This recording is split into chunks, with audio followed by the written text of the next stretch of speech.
কিছুক্ষণ আগেই তো রান্নাঘরে সীতাভোগটা রেখে গেলাম, কোথায় গেল? তার উপর আবার শুকনো সন্দেশগুলোও তো খুঁজে পাচ্ছি না। কেউ কি রান্নাঘর থেকে মিষ্টিগুলো নিয়ে চলে গেল? বাড়িতে মোটেই মিষ্টি নেই, এখন সবাইকে আমি কি খেতে দেব? কি হলো সোনিয়া, তুমি মিষ্টি নিয়ে যেতে এতক্ষণ সময় নিচ্ছ কেন? আমাদের পরিবারের লোকেরা তো চলে যাওয়ার জন্য রেডি। আমাদের বাবা মায়েরা অনেকদিন বাদে কিন্তু আমাদের বাড়িতে এসেছে, ওনাদেরকে শুধু মুখে তো আর পাঠানো যায় না। দেখো না দিদি, এই সেলফের উপর আমি মিষ্টির প্যাকেটগুলো রেখেছিলাম, কিন্তু এখন একদমই মিষ্টির প্যাকেটগুলো খুঁজে পাচ্ছি না। সোনিয়ার কথা শুনিয়ে পরমা বুঝে যায় এটা একমাত্র ভূমির কাজ হতে পারে। ভূমি ছিল পরমা, ঈশা, নিবেদিতা এবং সোনিয়ার একমাত্র ননদ। ভূমি ভীষণই পেটুক প্রকৃতির ছিল, সে সামনে যা খাবার পেত সবই খেয়ে ফেলত। তাই সন্দেহবশত পরমা এবং সোনিয়া ভূমির ঘরে গিয়ে দেখে ভূমি একাই মিষ্টির প্যাকেটগুলো খেয়ে সব শেষ করে ফেলেছে। অন্যদিকে ততক্ষণে অতিথিরা সেখান থেকে চলে গেলে অজন্তা দেবী তার 4 বৌমাকে ডেকে বলে, তোমরা কেমন বেয়াক্কেলে, দেখেছো বাড়িতে অতিথি এসেছে অথচ মিষ্টি সিঙ্গারা দেওয়ার নাম পর্যন্ত নেই। সারাদিন তো মোবাইল টেপো, ভালো ভালো জামা কাপড় পরো আর ঘুরে ঘুরে বেড়াও। শ্বশুরবাড়ির মান সম্মান কিভাবে রাখতে হয় সেদিকে কোনো খেয়াল আছে তোমাদের? শাশুড়ি মায়ের কথা শুনে 4 বৌমা খুবই রেগে যায়, কারণ আজকে একসাথে 4 বৌমার বাবা মা তাদের মেয়েদের সঙ্গে দেখা করতে আসে, আর তারা সকলে নিজের মেয়েদের পছন্দ মতো নানান রকম খাবার কিনে নিয়ে আসে। সোনিয়ার বাবা মা মেয়ের জন্য তার প্রিয় খাবার 7 প্যাকেট সীতাভোগ কিনে আনে, কিন্তু সোনিয়া একাই সেই খাবারগুলো খেয়ে নেয়। আপনার মেয়ে তো সব মিষ্টি শেষ করে দিয়েছে, ও তো যা সামনে দেখতে পায় তাই মুখে পুরে দেয়। দেখুন তো আপনি, 15 প্যাকেট মিষ্টি একাই খেয়ে ফেলেছে। আমাদের বাবা মায়েরা মিষ্টি আনলো, এদিকে আমরা সেই মিষ্টিগুলো ওনাদেরকে পরিবেশন করতেই পারলাম না। আসলে ভূমি সবসময় তার 4 বৌদির ঘরে গিয়ে খাবার খোঁজাখুঁজি করত, আর সে যখনই তাদের ঘরে কোনো খাবার দেখতে পেত তখনই সেই খাবার খেয়ে সেখান থেকে চলে আসতো। বিশেষ করে সোনিয়া যেহেতু স্ন্যাক্স খেতে খুবই পছন্দ করত, তাই সোনিয়া সবসময় নিজের ঘরে নানান রকমের স্ন্যাক্স এনে রেখে দিত। তাই ভূমি বেশিরভাগ সময় সোনিয়ার ঘরেই খাবার খুঁজতে যেত।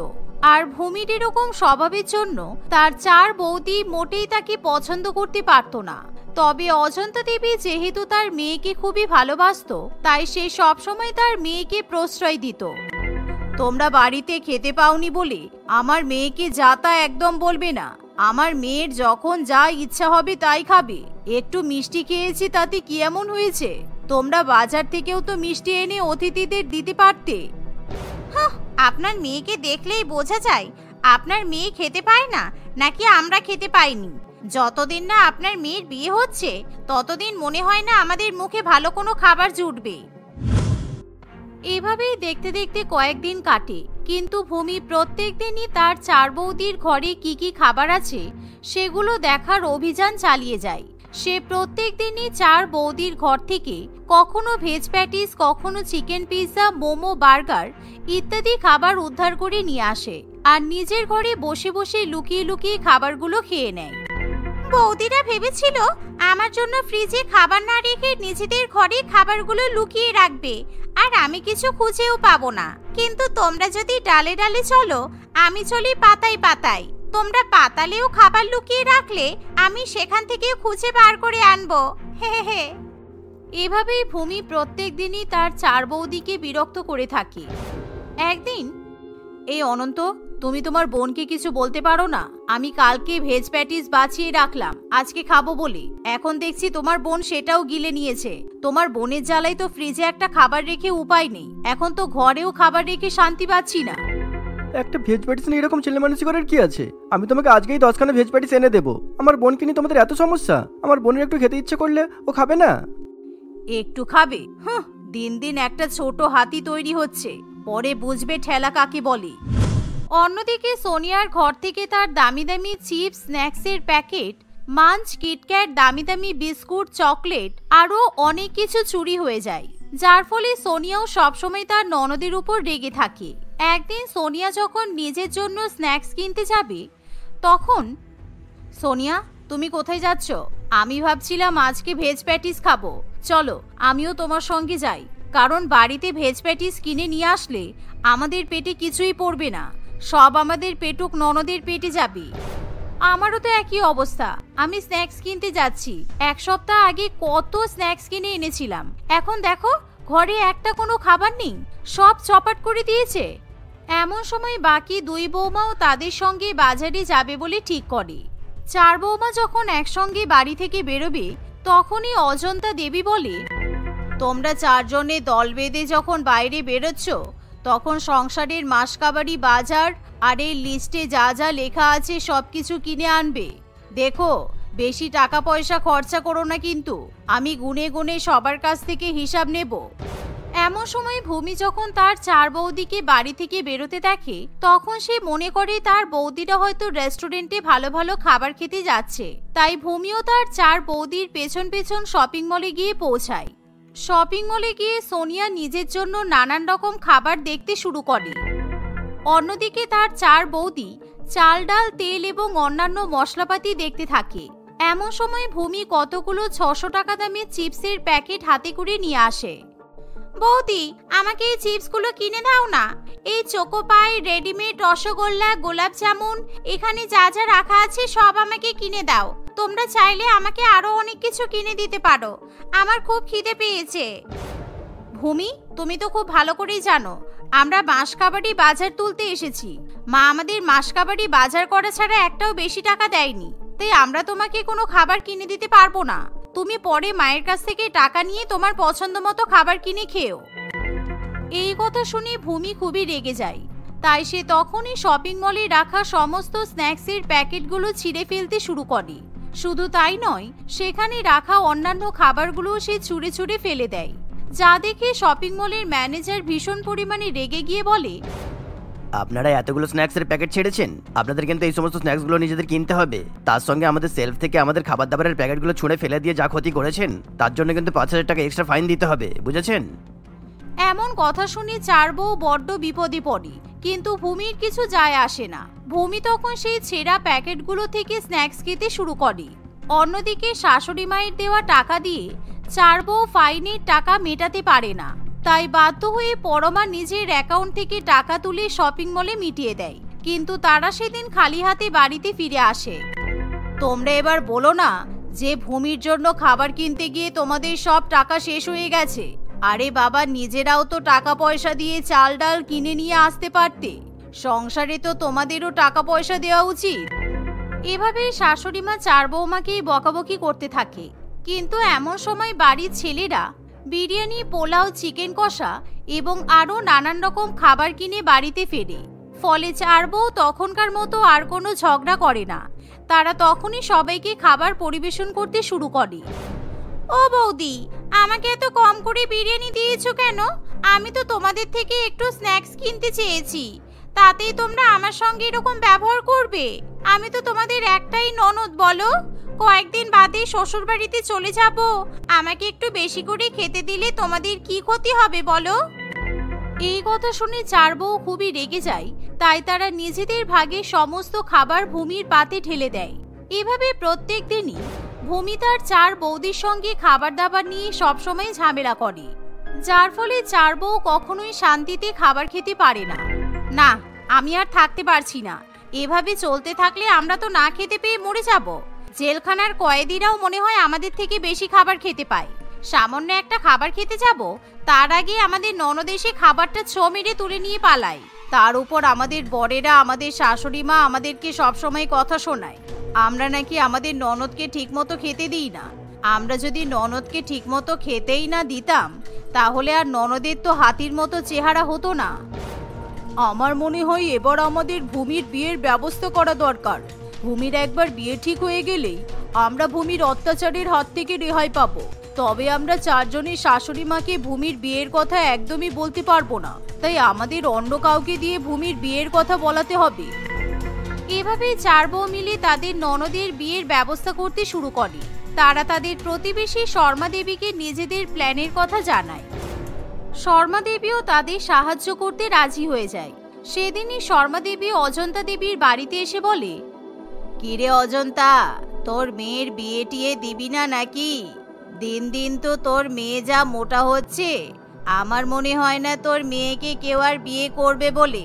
তোর মেয়ের 24 বছর বয়স হলেও দেখে কিন্তু 34 বছর বয়স মনে হয়। তোর মেয়েকে প্রত্যেকদিন মর্নিং ওয়াক করতে পাঠা। সত্যিই তো, ব্যাপারটা আমি এতদিন ভেবে দেখিনি। ঠিক আছে, আমি আমার মেয়ের বিয়ে দিতে রাজি। তুমি একটা ঘটক ধরে ভালো পাত্র খুঁজে দেওয়ার ব্যবস্থা করো তো। অজন্তা দেবীর কথা শুনি শর্মা দেবী ঘটকের সাহায্যে বেশ কিছু পাত্রপক্ষের কথা জানিয়ে দেয়, যার ফলে কিছুদিনের মধ্যেই ভূমির জন্য একটা ভালো পরিবার থেকে সম্বন্ধ আসে। কিন্তু ভূমি প্রত্যেকদিন পেটুকের মতো অনেক অনেক খাবার খাওয়ায় সে দেখতে অনেক বেশি মোটা হয়ে যায়, তাই পাত্রপক্ষ তাকে পছন্দ করে না। ঘটক মশাই, আমি আপনাকে রোগা মেয়ে খুঁজে দিতে বলেছিলাম, কিন্তু এই মেয়েটা তো নিজের চেহারাই ঠিক মতো ধরতে পারছে না। আমি এনাকে কি করে বিয়ে করব? না না, এই মেয়ে আমার পছন্দ নয়। এই বলে পাত্রপক্ষ সেখান থেকে চলে যায়, যার ফলে ভূমি এবং তার মায়ের খুবই খারাপ লাগে। এভাবে ভূমির জন্য পরপর আরো কিছু সম্বন্ধ আসে, কিন্তু ভূমি অত্যাধিক মোটা হওয়ায় সবাই তাকে প্রত্যাখ্যান করে সেখান থেকে চলে যায়। এ বাবা, এত মোটা মেয়েকে আমি আমার বাড়িতে বৌমা করে নিয়ে গেলে একদিনেই তো আমার বাড়ির রেশন শেষ হয়ে যাবে। এত মোটা মেয়েকে কেউ বিয়ে করে নাকি? আপনাদের একটা ভালো উপদেশ দিচ্ছি, মেয়ের ওজনটা একটু কমানোর চেষ্টা করুন, না হলে কিন্তু এইরকম মোটা মেয়ের বিয়ে হওয়া খুব মুশকিল। এভাবেই পাত্রপক্ষ অপমান করে সেখান থেকে চলে যায়, যার ফলে অজন্তা দেবী এবার ভীষণ পরিমাণে ভেঙে পড়েন। সে নিজের মেয়েকে নিয়ে প্রচন্ড পরিমাণে দুশ্চিন্তা করতে থাকে। ভূমি, তোর তো বিয়ের বয়স হয়ে গেছে, কিন্তু তুই মোটা হওয়ার জন্য কেউ তোকে পছন্দ করছে না। কত ভালো ভালো সম্বন্ধ হাতছাড়া হয়ে যাচ্ছে। এবার তুই একটু খাওয়া দাওয়াটা কমিয়ে ডায়েট করা শুরু কর মা, তা না হলে কিন্তু তোর ভালো ঘরে বিয়ে দিতে পারবো না। হ্যাঁ মা, আমিও ভাবছি এবার থেকে ডায়েট করব আর জিম করব। আমি আর বেশি বেশি খাবার খাবো না, কারণ সবাই আমাকে মোটা বলে ডাকে, আমার খুব খারাপ লাগে। আমি এতদিন পর্যন্ত বৌদিদের কথা না শুনে খুব ভুল করেছি। এবার আমি বৌদিদের কথা শুনে চলবো, তাহলেই আমি রোগা হতে পারবো। ভূমি পরের দিন থেকে জিমে ভর্তি হয় এবং ডায়েট করতে শুরু করে। এখন আর ভূমি কখনোই তার বৌদিদের ঘরে গিয়ে খাবার চুরি করে খায় না, আর নাইবা সে প্রয়োজনের অতিরিক্ত খাবার খায়। কয়েক মাসের মধ্যেই ডায়েট এবং জিম করার ফলে ভূমি অনেকটাই রোগা হয়ে যায়, যার ফলে ভূমির জন্য খুব ভালো একটা পরিবার থেকে সম্বন্ধ আসে। আর দেখতে দেখতে ভূমি বিয়ে করে শ্বশুরবাড়িতে চলে যায়, যা দেখে ভূমির 4 বৌদি খুবই খুশি হয়। তুই আমার ঘরের জানালার নিচে চলে আসবি। এমনিতেও আমার শ্বশুরবাড়িতে আমার স্বামী ছাড়া আর কেউ থাকে না। ও যে সারাক্ষণই একটা ঘরে বসে থাকবে তা তো নয়। ও বাইরে বেরোলেই আমি তোকে মেসেজ করে দেব, তুই চলে আসবি, আমি তোর সঙ্গে বেরিয়ে যাব। কিন্তু তোর বাবা যদি তারপর আমাকে পুলিশে দেয়, আমি কিন্তু বলে দেবো সব এগুলো তোরই প্ল্যান ছিল। আমার কিন্তু এখনো পুরো ক্যারিয়ার পড়ে আছে, এসব করে আমি নিজের ক্যারিয়ার নষ্ট করতে চাই না। এই, তুই আমার বন্ধু হয়েছিস যে কিনা দরকারে নিজের বন্ধু সাহায্যই করতে পারে না। ঠিক আছে, যদি কোনোদিনও ধরা পড়ে যাস তাহলে বলে দিস যে এগুলো সব আমারই প্ল্যান ছিল, কিন্তু সেগুলো তো তখনই হবে যখন আমরা ধরা পড়ব, আর আমি এখানে থাকবই না। আজকে রিনি সবেমাত্র বিয়ে করে তার শ্বশুর বাড়িতে এসেছিল। তার অনিচ্ছা সত্ত্বেও তাকে বিয়ে করতে হয়েছিল, কিন্তু রিনির এখন অনেক কিছু করা বাকি ছিল। পুরো দেশটা ঘুরে দেখার স্বপ্ন ছিল তার। রিনি এসবই ভাবতে থাকে আর তার ঘর ফাঁকা হওয়ার জন্য অপেক্ষা করতে থাকে। এমনিতেও তার শ্বশুর বাড়িতে কেউ নেই, তার স্বামী না থাকলে তাকে আটকানোর মতো আর কেউ থাকবে না। এসব ভাবতে ভাবতেই হঠাৎ রিনির স্বামী সায়ন্তনের ফোনে একটা ফোন আসে এবং সে বাইরে বেরিয়ে যায়। এই, তুই আমার জন্য একটা জামা নিয়ে আসতে পারতিস? আমি এখন এই বিয়ের জামা পরে তোর সঙ্গে বাইকে করে গেলে যে কেউ দেখে আমাকে সন্দেহ করবে, সবাই বুঝে যাবে নিশ্চয়ই কোনো নতুন বউ বাড়ি ছেড়ে পালিয়েছে। তোদের এত বুদ্ধি আর এইটুকু বুদ্ধি নেই যে একটা জামা নিয়ে আসবি? তোর বাবা আমাকে জেলে ঢুকিয়ে দেবে কিনা সেই ভয়ে আমি সারা রাত ঘুমাতে পারিনি, আবার বলে নাকি ওর জন্য জামা নিয়ে আসবো। এইভাবেই রিনি তার বিয়ের দিনই তার শ্বশুর বাড়ি থেকে পালিয়ে যায়। রিনি মনোরঞ্জন বাবু আর শর্মিলা দেবীর একমাত্র মেয়ে ছিল। মনোরঞ্জন বাবু আর শর্মিলা দেবী অভিভাবক হিসেবে খুবই কঠোর ছিল। তারা চাইতো তাদের মেয়ে সবসময় সবকিছুতে উন্নতি করুক আর নিজের জীবনে অনেক খুশি থাকুক, কিন্তু এমন চাইতে গিয়ে তারা যে তাদের মেয়ের প্রতি কতটা কঠোর হয়ে যাচ্ছিল সেটা তারা বুঝে উঠতে পারত না। রিনি বিদেশে পড়তে যেতে চাইলেও সে বিদেশে গিয়ে খারাপ হয়ে যাবে এই ভেবে তার বাবা মা সেটাতেও রাজি হয়নি। রিনি বেশ কয়েকদিন যাবৎ তার বন্ধু বান্ধবদের সঙ্গে একটু ঘোরাফেরা শুরু করেছিল। এই দেখেই তার বাবা মা তার বিয়ের কথা ভাবা শুরু করে দেয়। তুমি আমার বিয়ের কথা ভাবার আগে একবারও আমাকে বললে না বাবা? এভাবে পড়াশোনা শেষ করে নিজের লাইফটা একটু বাঁচতে শুরু করেছি, এরই মধ্যে তুমি আমার কাঁধে সংসারের বোঝা চাপিয়ে দিতে চাইছো। আমি একটু ভালো থাকলে কি তোমাদের ভালো লাগে না? আমি এখন বিয়ে করতে চাই না বাবা। বিয়ে করতে চাই না মানে? তুমি ঠিক করবে তুমি কি করতে চাও আর কি চাও না। আজ অব্দি কখনো কি সেরকম হয়েছে? আর আমরা তোমার বাবা মা, তোমার জন্য যে সিদ্ধান্ত নেব সেটাই ঠিক হবে। তোমার বয়সই বা কত, আর তুমি নিজের জীবন সম্বন্ধে বোঝোই বা কি? আমার বয়সেই তো মা বিয়ে করে সংসার সামলাতে শিখে গিয়েছিল। একটু বয়সে মা একা হাতে এতজনের খেয়াল রাখতে পেরেছে, আর আমি শুধু নিজের খেয়াল রাখতে পারবো না? আর এখন তো মানুষের জীবনযাত্রা অনেক অ্যাডভান্স হয়ে গেছে, তখনকার দিনে মা এত কিছু পারলে আমি কেন পারবো না? তুই আমার সাথে নিজের লাইফের তুলনা করিস না। আমি আমার বাবা মায়ের কথা শুনে তোর বয়সে বিয়ে করে নিয়েছিলাম, আর আমার স্বামী শ্বশুর শাশুড়ি যেরকম চেয়েছিল আমি সেইভাবে নিজের জীবন কাটিয়েছি, তাই আমি একা হাতে সব করতে পেরেছি। তুইও আমার কথা শুনে বিয়েটা করে নে, দেখবি তুইও সব শিখে গেছিস। সেই যখন ধরে বিয়েই দেবে, তাহলে এত কষ্ট করে পড়াশোনা করালে কেন? না পড়িয়ে একেবারে ছোট থেকেই তো রান্না বান্না আর কাজের লোকের ট্রেনিং দিতে পারতে, তাহলে তোমাদেরও টাকা নষ্ট হতো না আর আমারও সময় নষ্ট হতো না। তোমরা যদি আমাকে বিয়ে করতে বাধ্য করো, তাহলে আমি কিন্তু পুলিশে যেতে বাধ্য হব। তোমার এত বড় সাহস, তুমি বাবা মাকে পুলিশের হুমকি দিচ্ছ? ওই বাজে ছেলে মেয়েগুলোর সাথে মিশে তোমার এরকম অবস্থা হয়েছে। বুঝেছি, যেই মেয়ে 7 চড়ে 1 রাত কাটাতো না, সে কিনা বাবা মাকে পুলিশের ভয় দেখাচ্ছে। এবার যতদিন তোমার বিয়ে না হচ্ছে ততদিন আমি তোমাকে বাড়ি থেকেই বেরোতে দেবো না, এই আমি বলে রাখলাম। মা, তুমিও তো একটা মেয়ে, তুমি বাবাকে বোঝাও না। আমি কি একটু শান্তি করে জীবন কাটাতে পারবো না বলো তো? আমি কয়েক বছর পর বিয়ে করতে চাই। না, তোকে কয়েকদিন পরেই বিয়ে করতে হবে। আজকে বলছি মানে এক্ষুনি তোর বিয়ে হয়ে যাচ্ছে না। আমরা সম্বন্ধ দেখব, সেরকম ছেলে পছন্দ হবে তবেই তো তোর বিয়ে হবে। ততদিন তুই নিজের ঘরে থাকবি, আর যা চাইবি ঘরেই পেয়ে যাবি, কিন্তু বাইরে বেরোতে তুই পারবি না একেবারেই। বাবা মা কাউকেই সে বোঝাতে না পেরে সে খুবই চিন্তায় পড়ে যায়। তার আরো পড়াশোনা করার ইচ্ছা থাকলেও তার বাবা মা তাতে কখনোই রাজি হয়নি। বেশ কয়েকদিন মন খারাপ করে রিনি ঘর থেকে বেরোয়নি। আর এখন যখন সে সবে সবে বন্ধুদের সঙ্গে একটু ভালো সময় কাটানো শুরু করেছিল, তখনই তার বাবা মা তার বিয়ের কথা বলে তার সমস্ত স্বপ্ন ভেঙে দেয়। সে নিজের ঘরে বসে কাঁদতে থাকে। হঠাৎই তার এক বন্ধুর ফোন আসায় রিমি ফোনটা রিসিভ করে কাঁদতে থাকে। এ কি রিনি, তুই কাঁদছিস কেন? আজকে আমাদের বিকেলে ঘুরতে বেরোনোর কথা তো। সব বন্ধুরা ম্যাচিং জামা পরবে সেটা জানাতেই তোকে ফোন করলাম। ভাবলাম তুই এক্সাইটেড থাকবি, আর তুই কেন ঘরে বসে কাঁদছিস? আবারও কি তোর ডিপ্রেশন অ্যাটাক করলো নাকি রে? বাড়িতে এরকম বাবা মা থাকলে আলাদা করে আর নতুন কোনো রোগ এসে অ্যাটাক করতে হয় না। আমার নিজের বাবা মাই আমাকে একটুও বোঝে না, আর কাকে কি বলবো বল? তোরা ঘুরে আয়, আমি আজকে যেতে পারবো না। আমাকে ঘরে বন্ধ করে রেখে দিয়েছে। এসব কি বলছিস তুই? তোর কথা শুনে আমার হাসি পাচ্ছে। এই বয়সে আবার কেউ বিয়ে করে? আমরা এখন কত জায়গায় ঘুরবো, ট্রিপে যাবো, কত এনজয় করব, আর সেসব ছেড়ে তুই বিয়ে করে সংসার করবি? তোর মতো বড় রিয়েল লাইফ জোকার আর একটাও দেখিনি। কোন রকম সাহায্য যখন করতে পারবি না, অযথা আমার অবস্থা নিয়ে মজা করিস না।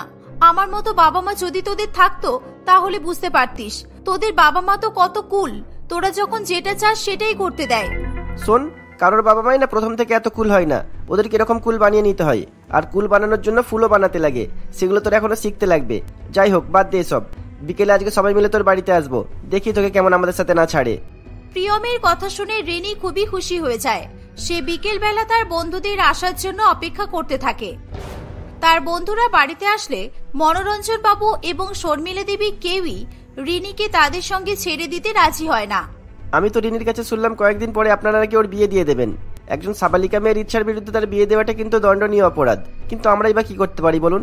একমাত্র রিনি যা করার ওই করতে পারে। হ্যাঁ কাকু, প্রিয়ম ঠিক বলেছে। আমরা চাইলেও আপনাদেরকে পুলিশে দিতে পারবো না, কিন্তু আমাদের কথায় রিনিকে রাজি করিয়ে সে ব্যবস্থা করতে পারি। যদি এভাবে ওকে বন্দি করে রাখেন তাহলে আমাদের সেই ব্যবস্থাই নিতে হবে, কারণ রিনি আমাদের বন্ধু। ওকে এরকম কষ্ট পেতে দেখলে আমাদের ভালো লাগবে না। দেখেছো রিনির মা, তোমার মেয়ে কাদের সাথে মেশে? এই কারণেই তো আমি তাড়াতাড়ি বিয়ে দেবো বলেছি।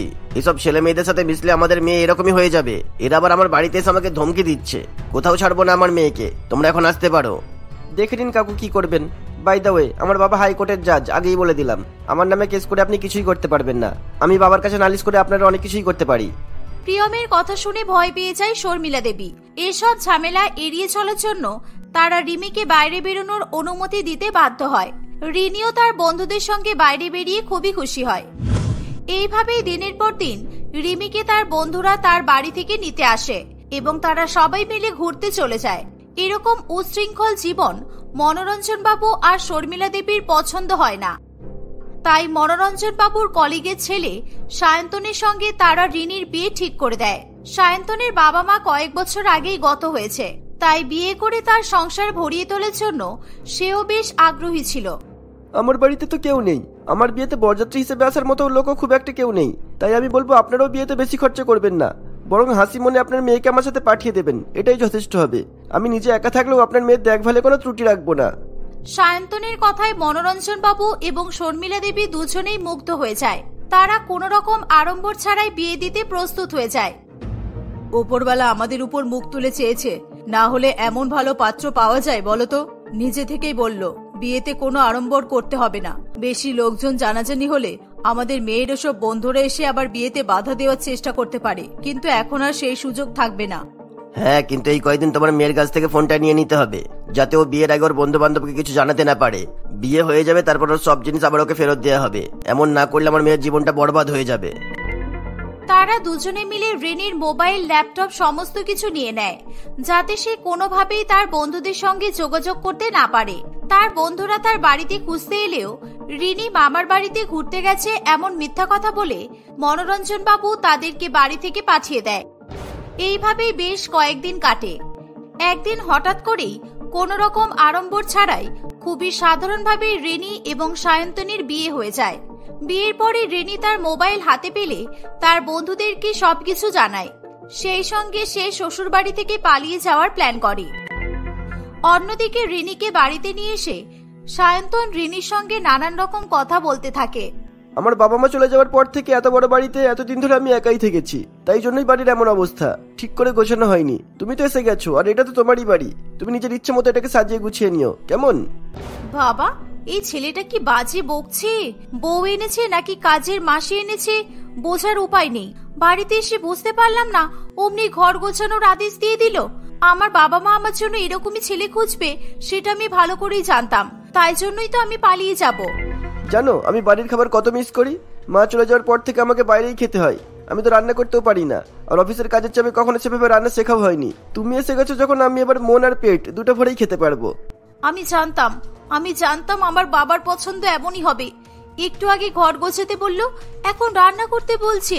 এভাবে জীবন কাটানোর থেকে আমি যা সিদ্ধান্ত নিয়েছি তাই অনেক ভালো হবে। প্রিয়ম আসলেই আমি পালাবো, কিন্তু এই লোকটা তো বেরোচ্ছেই না এখান থেকে। আমি এতক্ষণ ধরে এত কথা বলছি, তুমি তো কোনো কথারই উত্তর দিচ্ছ না। কি হয়েছে তোমার? তোমার শরীর ঠিক আছে তো? সায়ন্তনের কথা শেষ হতে না হতেই তার ফোন বেজে ওঠে। সে ফোনে কথা বলতে বলতে ঘরের বাইরে বেরিয়ে গেলেই রিনি জানালা দিয়ে বেরিয়ে পালিয়ে যায়। প্রিয়ম রিনিকে তার বাকি বন্ধুদের সঙ্গে দেখা করাতে নিয়ে যায়। সমস্ত বন্ধুরা একসঙ্গে দেখা করে সেখান থেকে তারা ঘুরতে যাওয়ার জন্য বেরিয়ে পড়ে। অন্যদিকে সায়ন্তন বাড়ি ফিরে রিনিকে না দেখতে পেয়ে তার বাবা মাকে ফোন করে জানায়। আপনারা কি রিনির ইচ্ছের বিরুদ্ধে কি ওর সাথে আমার বিয়ে দিয়েছিলেন?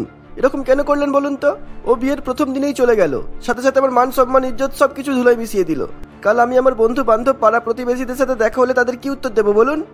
সায়ন্তনের কথা শুনে রিনির বাবা মা খুবই লজ্জায় পড়ে যায়। তারা পুলিশে খবর দেয়। চারিদিকে অনেক খোঁজাখুঁজির পরও রিনিকে কিংবা তার বন্ধুদেরকে কোথাও পাওয়া যায় না। শেষমেশ পর্যন্ত প্রিয়মের বাবার থেকে জানতে পারা যায় রিনি তার বন্ধুদের সঙ্গে পাহাড়ে ঘুরতে গেছে। এইভাবেই বেশ কিছুদিন কাটে। তারপরেও রিনি ফিরে আসছে না দেখে তাকে ফোন করা হয়। রিনি তার বাবা মাকে জানায় যে সে সেখানেই থাকবে আর কোনোদিনও সে বাড়ি ফিরে আসবে না। আমরা বোধহয় আমাদের মেয়েটাকে একটু বেশি বেঁধে রেখেছিলাম। এইভাবে খাঁচা বন্ধ করে রাখলে একটা ছোট্ট পাখি সুযোগ পেলে উড়ে যায়, আর সেখানে তো আমাদের মেয়ে শিক্ষিত, প্রাপ্তবয়স্ক। তবে আমি সত্যিই ভাবিনি এমন কিছু হবে কোনোদিনও। আমরা ওকে আটকে রেখে ওর ভালো করতে চেয়েছিলাম, কিন্তু বুঝতে পারিনি ও এরকম কিছু করবে। ও পালিয়ে গিয়ে আমাদের মান সম্মান তো ডুবিয়ে দিলই, সেই সঙ্গে সায়ন্তনের মতো একটা ভালো ছেলেকেও এত কষ্ট দিল। আর আমাদের কিছু করার নেই, এখন শুধু উপরওয়ালার কাছে প্রার্থনা করো যেন মেয়েটা ভালো থাকে। রিনির কাছে তার বাবা মা অনেকবার ক্ষমা চাইলেও সে আর কখনো বাড়ি ফিরে আসেনি। সে এখন নিজের মতো করে কাজ করে মজা করে জীবন কাটাচ্ছে। অন্যদিকে রিনির এমন ব্যবহারের পরে সায়ন্তন আর কোনোদিনই মনোরঞ্জন বাবু বা শর্মিলা দেবীর সঙ্গে যোগাযোগ রাখেনি।